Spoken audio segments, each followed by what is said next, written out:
This is Story Recapped. Today, I'm going to explain a drama, horror, and sci-fi film called Men. Spoilers ahead, watch out and take care. One afternoon, Harper stares blankly at the balcony with a bloody nose. She then closes the balcony door when suddenly she sees her husband, James, falling. Days after, Harper drives alone to a small village in the countryside. She arrives at an old manor with an apple tree in the garden. Relishing the peacefulness, Harper plucks one fruit and eats it as she heads to the front door. The owner, Joffrey, greets her and invites her inside. Immediately, Harper compliments the house, so Joffrey recounts that parts of it are nearly 500 years old. He offers to bring her bags in, and despite Harper insisting on helping, he refuses to and tells her to make herself some tea. Harper heads to the kitchen to boil some water. While waiting, she hears Joffrey struggling with her bags, so again she offers to help, but he refuses. After settling her bags, Joffrey jokes that he wished he had accepted her help. Still, he comments that she needs all her belongings since she'll be renting the manor for 2 weeks. He then notices her half-eaten apple and stresses that the apples are forbidden fruit. Harper starts apologizing, but Joffrey chuckles since he was just joking.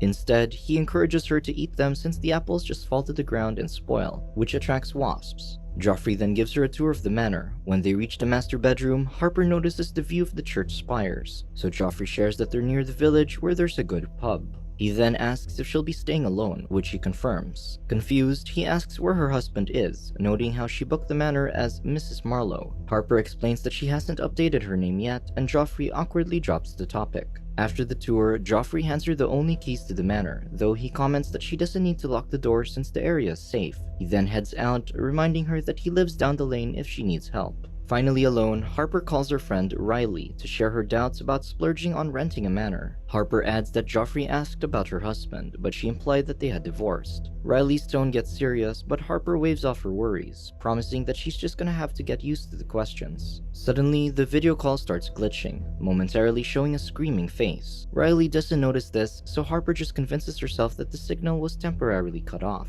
Harper then arranges her clothes in the bedroom, but recalls her last conversation with James. Harper wanted a divorce, but James insisted that she didn't like the man he'd been over the last year. Still grasping at hope, James asked what he needed to fix, but Harper begged him to stop making excuses. As a last resort, James threatened to kill himself, surprising Harper. He stressed that he'd do it so she'd have to live with the guilt, and when she begged him again to stop, James yelled at her for pleading when he was the one pleading for their marriage. Suddenly, she snapped, screaming that she had her own life and he was tearing her apart with his threats. She argued that his threat was exactly why they needed to separate. With her voice breaking, she insisted on continuing the divorce because she couldn't live this way. Thinking of this, Harper finds herself in tears. To clear her mind, Harper takes a walk into the woods but finds the trail leading down a muddy slope. With no choice, Harper climbs down the slope and continues. When it rains, Harper takes shelter under a tree, relishing the slice of peace. After the rain, Harper finds a dark tunnel. Before entering, she calls out and listens to her voice echoing. While entering the tunnel, Harper sings, triggering the echo again. She laughs as she makes more sounds, making the echoes sound like overlapping tones. She stops when she sees someone approaching from the other side of the tunnel. The person makes a hoarse scream before running inside, so Harper leaves. Scared, she rushes back to the trail but misses the slope where she climbed. She hears the scream again, so she runs until she reaches a dead end. With no other options, Harper climbs the slope on the side and tries to find her way back. She reaches abandoned-looking houses and circles around them to an open field. Finally, she finds herself in a peaceful area, so she chuckles at how scared she was earlier. She then takes her phone to take a picture of the abandoned house, only to see an unclothed man watching her. Frightened, Harper leaves. That evening, Harper recalls finding James' body outside their home. His left hand had been impaled on the fence while his right leg was broken. The next morning, while on a call with a coworker, Harper doesn't notice when the strange man approaches from the garden.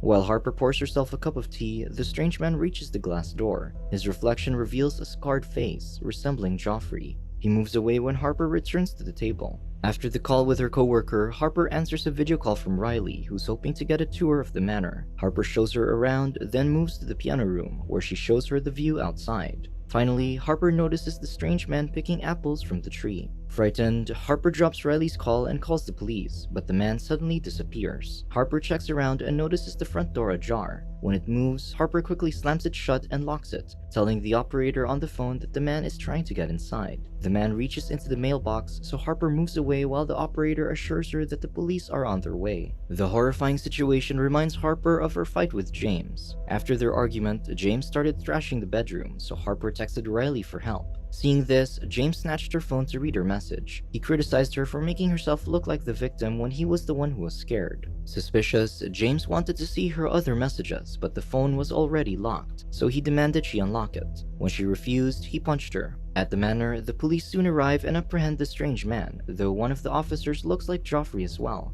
Later, the female officer takes Harper's statement, so she shares that the strange man followed her from the woods. Seeing her worried look, the officer assures her that the man was harmless since he didn't even resist during the arrest. Afterward, Harper recounts the events to Riley. Riley offers to join her to be safe, but Harper refuses, assuring her that it's over because the strange man was arrested. Later, Harper walks to the church but finds it empty. She approaches the altar and finds a stone carving of the Green Man, an ancient being that represents rebirth. Behind it is a Sheila Najee carving, depicting a female figure opening herself. Harper then sits on one of the pews, thinking of how she reacted to James punching her. Coldly, Harper called the act his way of winning her back. James tried to apologize, but Harper pushed him out of the house, screaming in his face for trying to apologize after he threatened her. Enraged, Harper declared that she never wanted to see him again, no matter what he did or said. The same rage fills Harper at the church, so she lets out a scream. As she quietly sobs, a vicar notices her but leaves her alone. Harper soon heads out but stops when she spots a young man wearing a mask.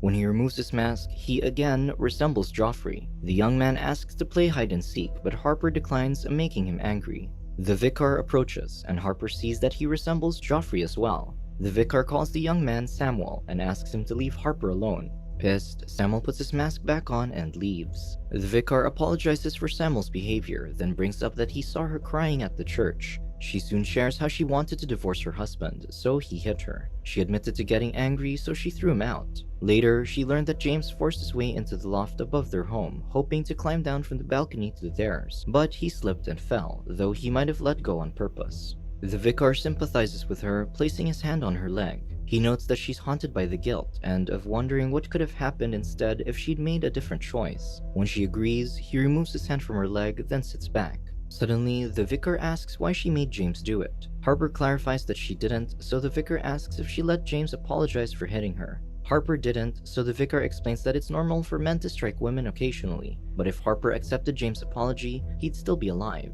Offended, Harper walks away. Elsewhere, the strange man carves a wound on his forehead and places a leaf inside. That evening, Harper heads to the pub and finds Joffrey there. He offers to pay for her drink, but she refuses. Still, he asks the bartender to put it on his tab, so she thanks him. Soon, the officer who looks like Joffrey walks in to order a drink. He checks in on Harper, then mentions the strange man to Joffrey. Joffrey apologizes for the events, but Harper is just glad that the man was apprehended. However, the officer shares that they released him earlier because they couldn't charge him with anything other than taking an apple. Harper insists that the man stalked her since she saw him before, but the officer doesn't think it qualifies as stalking. Still, Harper stresses that he tried to break in, but the officer merely advises her to call if he appears again. Pissed, Harper walks out. Walking alone, Harper pauses when she hears a distant scream. Tearfully, she starts running, unaware that the strange man is watching her again. When she returns to the manor, she calls Riley and rants about Samuel, the vicar, and the officer. Tired of all the events, Harper decides to go home, but Riley insists that she stay so she can heal. She then declares that she'll drive to the manor immediately so she and Harper can have a good time. Harper agrees, but while she gives her the directions, the call glitches again and drops. Suddenly, the porch lights shine momentarily, but before Harper can react, Riley texts her, instructing her to send her location via message instead. Harper does so, but receives an odd threatening reply. The porch lights shine brightly again, bringing Harper's attention to the window where she sees the officer outside. She heads out and asks what's happening, but the officer remains silent. Suddenly, the lights go out, and when she checks, the man has disappeared. All the apples from the tree fall at once, and a man from the pub races towards Harper, so she heads back in and locks the door. Terrified, Harper hides as she grabs a knife from the kitchen just before the lights go out. Moments later, something bangs on the window until the glass breaks, forcing Harper to rush out. Someone starts rattling the front door, only for Joffrey to walk in. Harper tells him that someone was trying to break in, so Joffrey heads to the kitchen, switching the lights back on. However, they only discover an injured crow, which he puts out of its misery. As Joffrey tries to fix things, Harper is frozen, trying to make sense of what happened. She shares that the officer was outside earlier, so Joffrey offers to clear things up. When he steps out, the lights go out. However, it turns back on when he raises his arms, triggering the light's motion sensor. Harper follows him into the garden where he calls out to whoever might be out there. Getting no response, Joffrey assures Harper that the intruder is gone. However, the lights go out again. When the lights come back on, Harper finds herself face to face with a strange man. Cautiously, Harper steps back, seeing how the strange man has carved wounds into his skin where leaves sprout out from. The man then blows dandelion seeds at her, putting her into a trance where she sees visions of herself screaming and of the Green Man and the Sheila Najee. Despite this, Harper manages to walk back into the manor and close the door. The man then reaches his arm in from the mail slot, offering his hand. Harper takes his hand, but he grabs her tightly, snapping her out of the trance. Harper stabs his arm and the man forces his hand back out, slicing his arm further until the knife clatters to the floor. She takes the bloody knife but hears something moving inside the house. In the kitchen, she finds Samuel playing with the dead crow's body, having placed his mask on it. He tells her that she hurt him, showing his mangled left arm that split into two.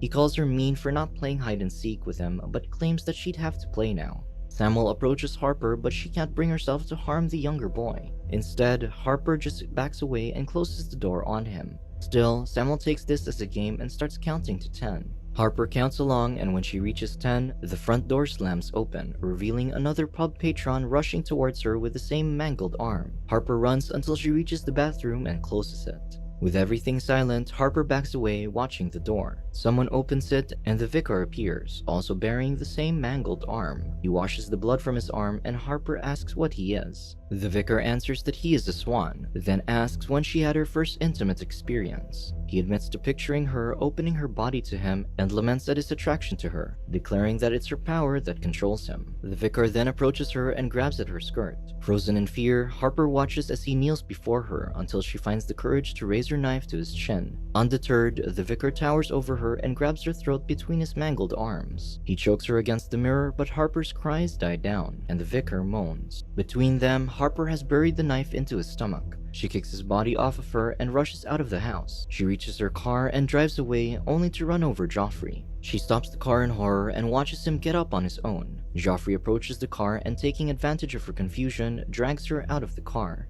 With Harper on the road, Joffrey takes her car and drives away. Moments later, Joffrey drives the car back and chases after Harper, forcing her to run back to the manor until he crashes the car. Tired, Harper collapses in the garden, sobbing. As she does, the strange man enters with his face covered in greens and branches. When he walks, his right ankle breaks. The strange man turns his body, revealing to Harper a pregnant belly. The strange man screams as a bloody Samuel crawls out of his body, also bearing a pregnant belly. Harper watches in horror as Samuel collapses and the vicar climbs out of his body. Seeing this, Harper turns away in cold disgust. She heads back inside the manor while the vicar follows. His belly rapidly grows and something climbs out from his back. Harper watches the events quietly as Joffrey collapses on the floor. Joffrey approaches Harper, slipping as he does. Harper backs away into the living room and grabs an axe from the fireplace, while 2 feet stretch out from Joffrey's mouth. Joffrey collapses and Harper waits for the next man. To her surprise, James walks in. He sits on the couch and Harper joins him. James recounts how he died and blames her for it. Harper asks what he wants from her, so he answers that it's her love. Harper sighs in response and picks at the axe's edge in deep thought. The next morning, a pregnant Riley arrives at the manor and finds the wrecked car and bloody trail. Fortunately, she finds Harper alive and seemingly more at peace with herself in the garden. Despite convincing herself that James's death wasn't her fault, Harper still carried the guilt as he predicted. She took an excursion to be alone, only to find herself surrounded by men who, like her husband, blamed her for their desires. Each man she encountered, including the strange entity, bore the same face because they all presented the same danger. However, in the end, Harper understands that her husband only wanted the idea of her love, but not her as a person. This allowed Harper to accept that James's death was never in her control, much like the other men's demands over her. Subscribe to watch more videos like this. Turn on notifications. And leave a like, it really helps the channel out. Thank you for watching.